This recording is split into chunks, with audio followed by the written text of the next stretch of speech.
together. Right. Stand up and live your life. Right. Get yourselves together. Right. Hands up high.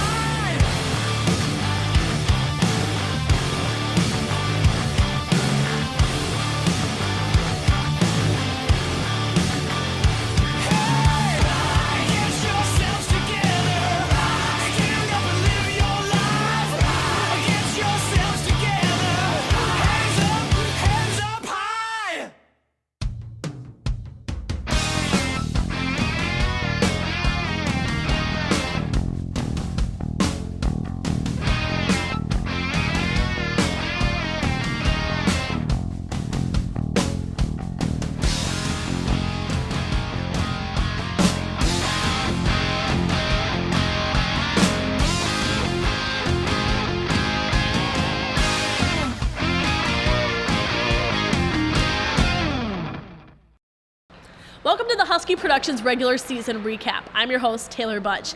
Now, coming into this season, many were uncertain about how the Huskies would finish off the 2015-16 year. Of course, graduating 7 seniors at the end of last year, as well as junior Johnny Brodzinski foregoing his senior year to start his professional career with the LA Kings. Easier said than done, but the senior class really stepped up and showed what this team is made of as they look for their 4th straight trip to the NCAA tournament. Names like Ethan Prow and David Morley, those seniors have really stepped up this year, but also the freshmen have been making a name for themselves early on, with Robbie Jackson and Jimmy Schultz, just a few, leading the way on both ends of the ice. And of course, how could you mention the success with St. Cloud State without mentioning Charlie Lindgren, who started the season with 3 straight shutouts. Now, the Huskies were picked to finish 6th in this season's NCHC preseason poll, but as you know, anything is possible in the NCHC. St. Cloud State finishes 2nd, and they will take on Western Michigan, who is the 7th seed in the first round of the playoffs this coming weekend. But let's rewind and go back to October, where St. Cloud State took place in the Kendall Hockey Classic up in Alaska. Take a look. The fans got a sneak peek of the new Huskies roster in the beginning of October before the team headed up north to Alaska to take part in the Kendall Hockey Classic. Game 1 could not have gone better for the Huskies as they shut out Alaska Fairbanks 3-0 as Charlie Lindgren earned his 3rd career shutout. Now, St. Cloud State would go on to play Alaska Anchorage in the championship game thanks to Robbie Jackson's pair of goals in his collegiate debut. Along with 15 saves by Rasmus Brela, the Huskies became Kendall Hockey Classic champions. The boys brought some hardware back to the Granite City. An old WCHA rival was rekindled in the home opener in the middle of October as St. Cloud State welcomed MSU Mankato. The Mavericks were a team that were ranked 13th in the NCAA preseason poll, but Charlie Lindgren had different intentions, stopping all 54 Maverick shots on the weekend as St. Cloud improved to 4-0 on the season and outscoring MSU Mankato 7-0 in the weekend. Quinnipiac has been a team that St. Cloud has definitely been familiar with in the recent years, starting all back during the Frozen Four in 2013. This year, though, the Cardinal Black had a tough task against them, facing off against one of the top teams in college hockey. Judd Peterson came out strong in Game 1, netting the first 2 goals, including 1 shorthanded, but the Bobcats would go on to score 5 unanswered to hand the Huskies their first loss of the season on Friday night. St. Cloud would go on to get swept for the first time since February 28th, falling 6-1 in Game 2. Miami is definitely a team that St. Cloud State has had quite the history with since joining the NCHC. Now, St. Cloud was looking for revenge after that NCHC title game last year, but Charlie Lindgren continued to play phenomenal at home after shutting out the Redhawks in Game 1. Now, it was also quite the game for freshman Patrick Newell, opening up his collegiate scoring career, including this highlight reel goal off the delayed penalty. Kosela to Bennett, down ice, finds Patrick Newell for his 2nd of the game. Lindgren looking to remain perfect at home in Game 2, but Jack Roslovic was ready to end that scoreless streak though on Halloween night, lighting the lamp in the first period, but St. Cloud was ready to get down to business, with 3 unanswered goals being scored, and the Huskies brought out the brooms again for their 3rd straight sweep on home ice. The Huskies' power play and offensive contributors have been a big key to success over the team's history the past few seasons. Their series against Western Michigan definitely proved that point even more. 16 goals scored were in this weekend series, with 5 of them being on the power play in the weekend series from 10 different goal scorers, as St. Cloud State improved to 4-0 in the NCHC with their sweep out in Kalamazoo. The following weekend, the Huskies welcomed the newly renamed Fighting Hawks of North Dakota, and they definitely proved to be a big challenge as usual. St. Cloud looking to remain 6-0 on home ice, but UND had different plans as they defeated the Huskies 4-3 in a close fight on Friday night. But the offensive spark really came alive at the Brooks Center in Game 2 as 6 goals were scored from 6 different Huskies, including this amazing one from Daniel Tedesco, as the 4th nationally ranked UND Fighting Hawks fell 6-1. One of the biggest rivalries in college hockey came together at Mariucci Arena in Minneapolis over Thanksgiving weekend, and the offense continued to do amazing things on the ice for the Cardinal and Black.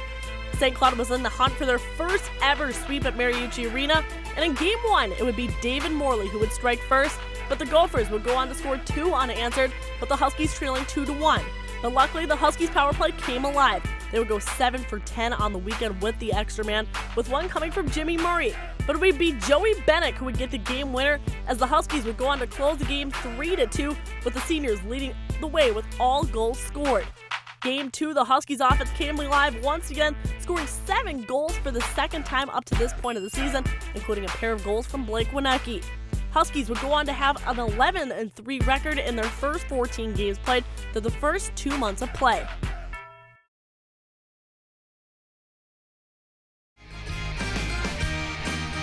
You're watching UTVS, local TV for the Granite City.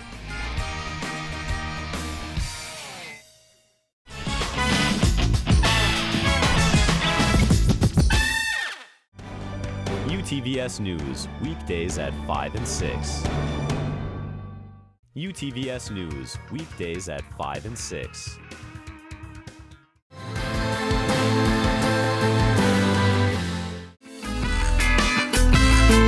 You're watching UTVS, local TV for the Granite City.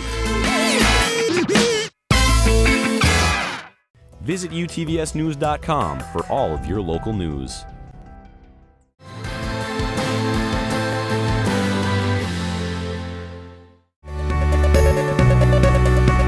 Watching UTVS, local TV for the Granite City.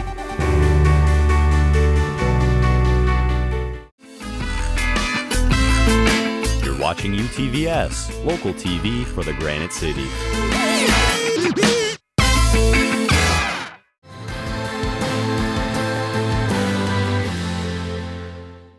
UTVS News, weekdays at 5 and 6.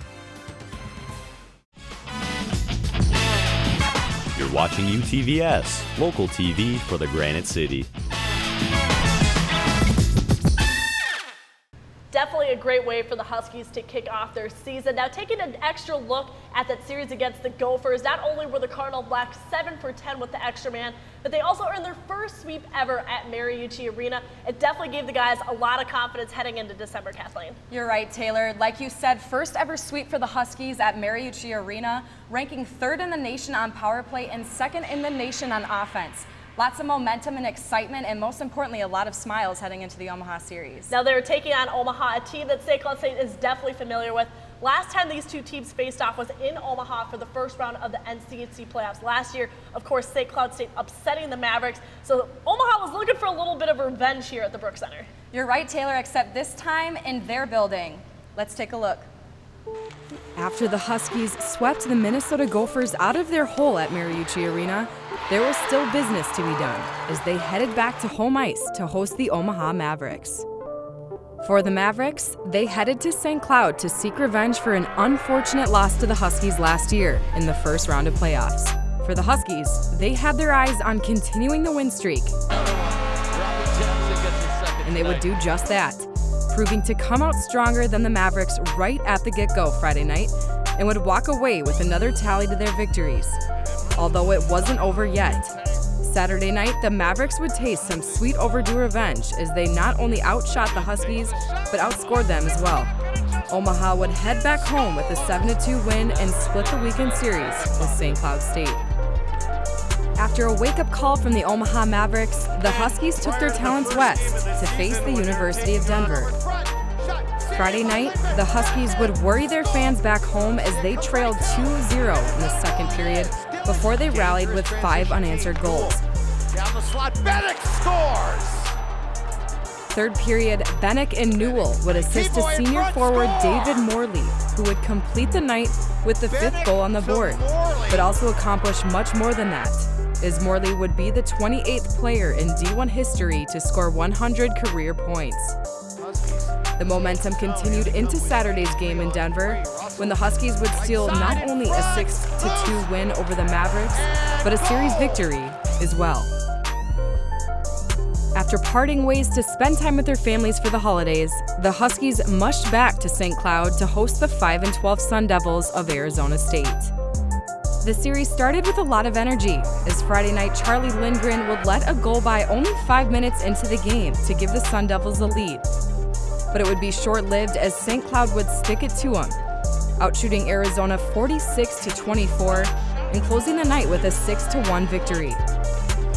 Nice pass, feed down low and a goal. Saturday would be a similar outcome as the Huskies continued their fortune and would score 7 unanswered goals to cap off the weekend with another sweep and claim another series on home ice. Back at it after sending the Sun Devils of Arizona out of the tundra, Colorado College made their way up to St. Cloud and skated to center ice to challenge the 16-4 Huskies for their share of first place in the NCHC with North Dakota. Freshman forward Mikey Asamont would start the St. Cloud offense with an even-strength goal at 4 minutes in the first period. Not long after that, Patrick Russell would bury one in the net after an assist from both Asamont and senior captain Ethan Prow. The senior defenseman would officially add another tally to his board and earn himself 82 total career points as a Husky. The Huskies seal off a 2-1 victory over Colorado and head into Saturday with high intensity. Although the Huskies would fall short as they suffer their first loss since the Omaha series back in December and fall to Colorado College 5-2. After snapping their 5-game winning streak at home against Colorado College, the Huskies still had something to smile about: their power play. St. Cloud ranked 3rd in the nation with a power play rate of 28.4 as they trekked up to the shores of Lake Superior to threat the Bulldogs of the University of Minnesota Duluth. Mikey Asamont opened with a solo dash from the center line as he dodged 2 Duluth defenders and sealed the deal when he aced Duluth goalie Casimir Kaskasuo to give the Huskies the 1-0 lead starting the series. That success would continue as the Huskies advanced the Bulldogs with a 3-1 victory ending the night. St. Cloud planned to carry the momentum heading into Saturday, although the game would have an unexpected outcome, as the series would end unclaimed and unsettled, resulting in a 1-1 tie. A tie didn't sit well with the Huskies, but there was still room for bouncing back. The boys set route for the Granite City and prepared to open their doors to the 7-12-1 Broncos of Western Michigan that following weekend. Going into the series as the first-place team in the NCHC, the Huskies wanted to make this series a good one, as they entered Friday's game with senior forward Joey Bennick sparking play with a rifle to the top pocket to put a tally on the board right away in the first period. The Broncos attempted to jump back on the saddle, but the St. Cloud offense was on a hot streak. Friday's game would close with an 8-2 victory in favor of St. Cloud. With 34 saves for the game, junior goaltender Charlie Lindgren would cap the night, ranking the 2nd in the nation in the net, with 18 total victories so far this season. Taking it over to Saturday's game, St. Cloud continued to crack the whips as the Broncos defense was booted out of the way. The Huskies would put it past them to end the night with a 7-3 victory as they headed into the North Star Cup with another series win. After sweeping Western Michigan for a second time this season, the Huskies owned a 4-game win streak, leading the nation with 113 goals and ranking 2nd in the nation with a scoring average of 4.35 points per game. Another home sweep is always nice, but they needed to keep their cool as they would take a break from NCHC play and step on the ice at the XL Energy Center to mark their 2nd trip to the North Star College Cup. The first contest would be between the Mankato Mavericks and the Huskies. Mankato would jump to an early lead, but St. Cloud would reply, with Patrick Russell breaking through the D and sliding one past Mankato goaltender Jason Pawlowski, setting the game at 1-1. It wouldn't stop there as just over a minute later, Mikey Asamont would put another point on the board, though the Mavericks weren't giving up yet, as they held themselves with a tie of 4-4 in the 3rd period. before Jimmy Murray would drive one home and cap the game with a final score of 5-4 in favor of the Huskies. The Huskies would advance to the championship game of the North Star Cup the following day, where they would face Bemidji State University. Having won the consolation title of the tournament in 2014 and not competing in the Cup in the 2015 season, St. Cloud had one goal in mind: a championship. They would start with fire as the boys would put up 4 unanswered goals leading into the third period, when the Beavers would have a taste of the back of the net, but be too late, as the clock winded down and the Huskies would claim their second tournament championship of the season, and would trek home as the 2016 North Star College Cup champions. You're watching UTVS, local TV for the Granite City.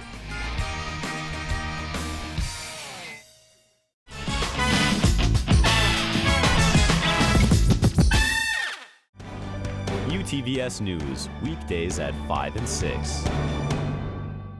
UTVS News, weekdays at 5 and 6.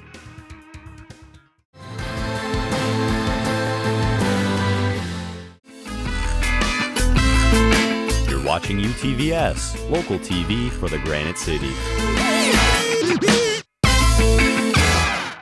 Visit utvsnews.com for all of your local news.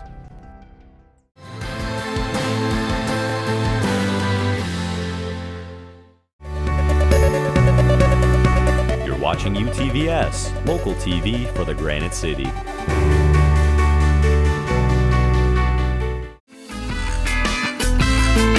You're watching UTVS, local TV for the Granite City.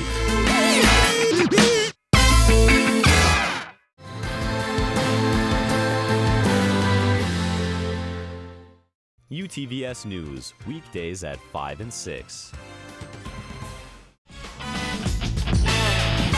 You're watching UTVS, local TV for the Granite City.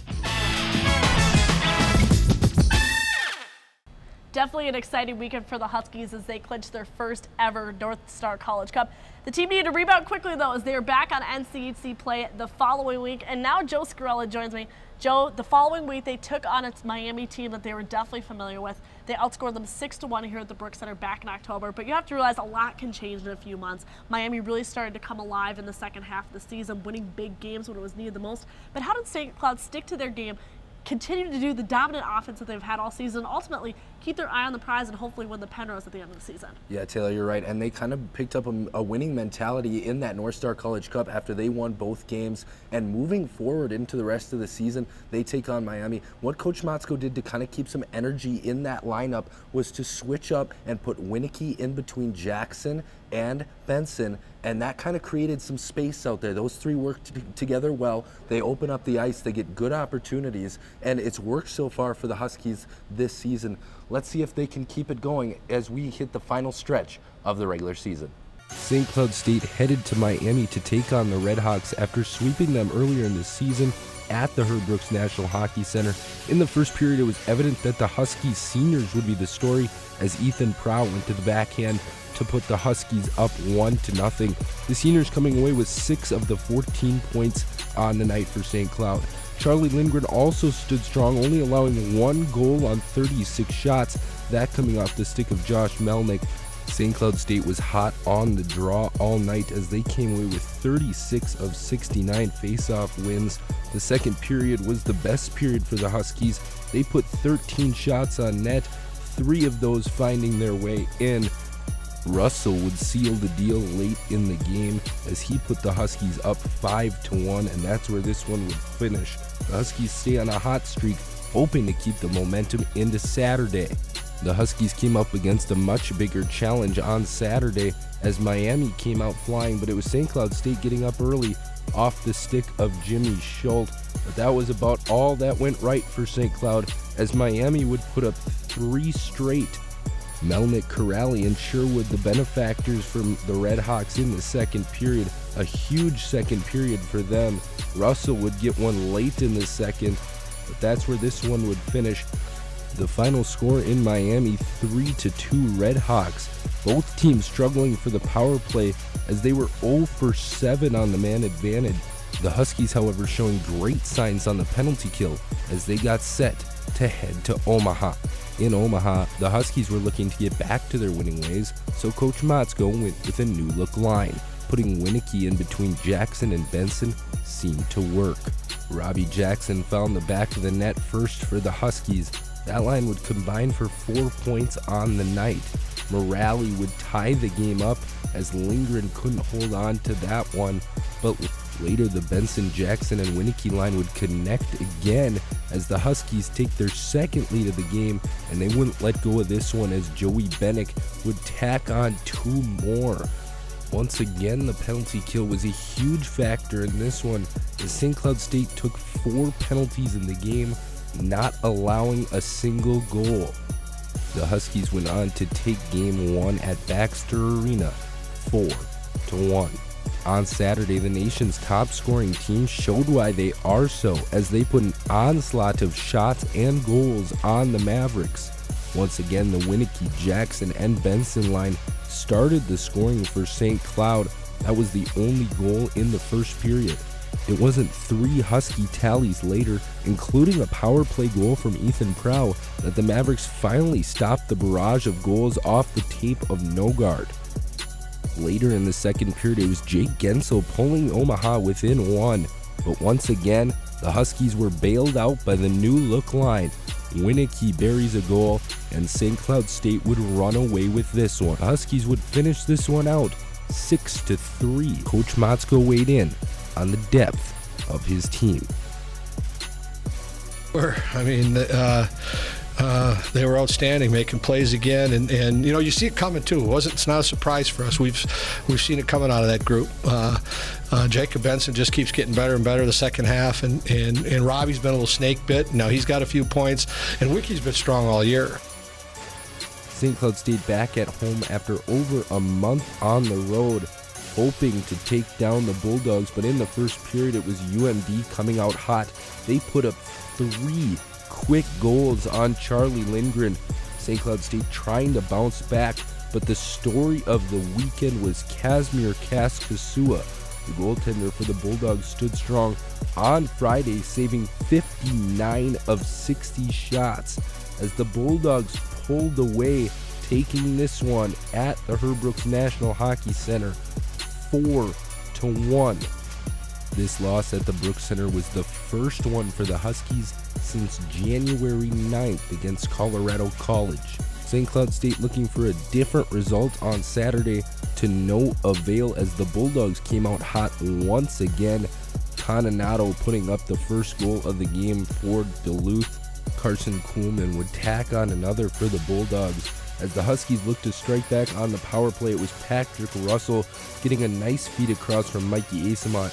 He pulled the Huskies within 1, but that's as far as they would come. Once again, Kazmir Kaskasua standing on his head, making 25 saves on the night as the Huskies drop back-to-back games at the Brooks Center for the first time this season.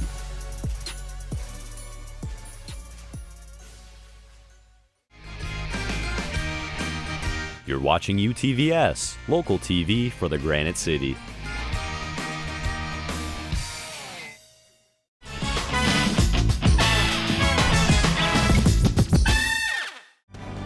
UTVS News, weekdays at 5 and 6. UTVS News, weekdays at 5 and 6.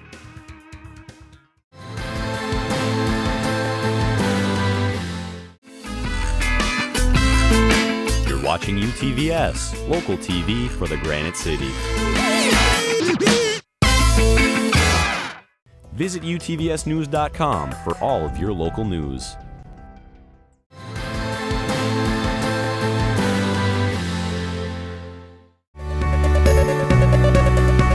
Watching UTVS, local TV for the Granite City.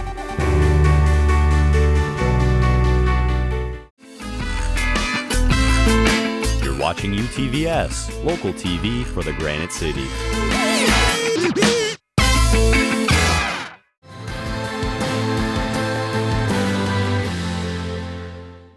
UTVS News, weekdays at 5 and 6.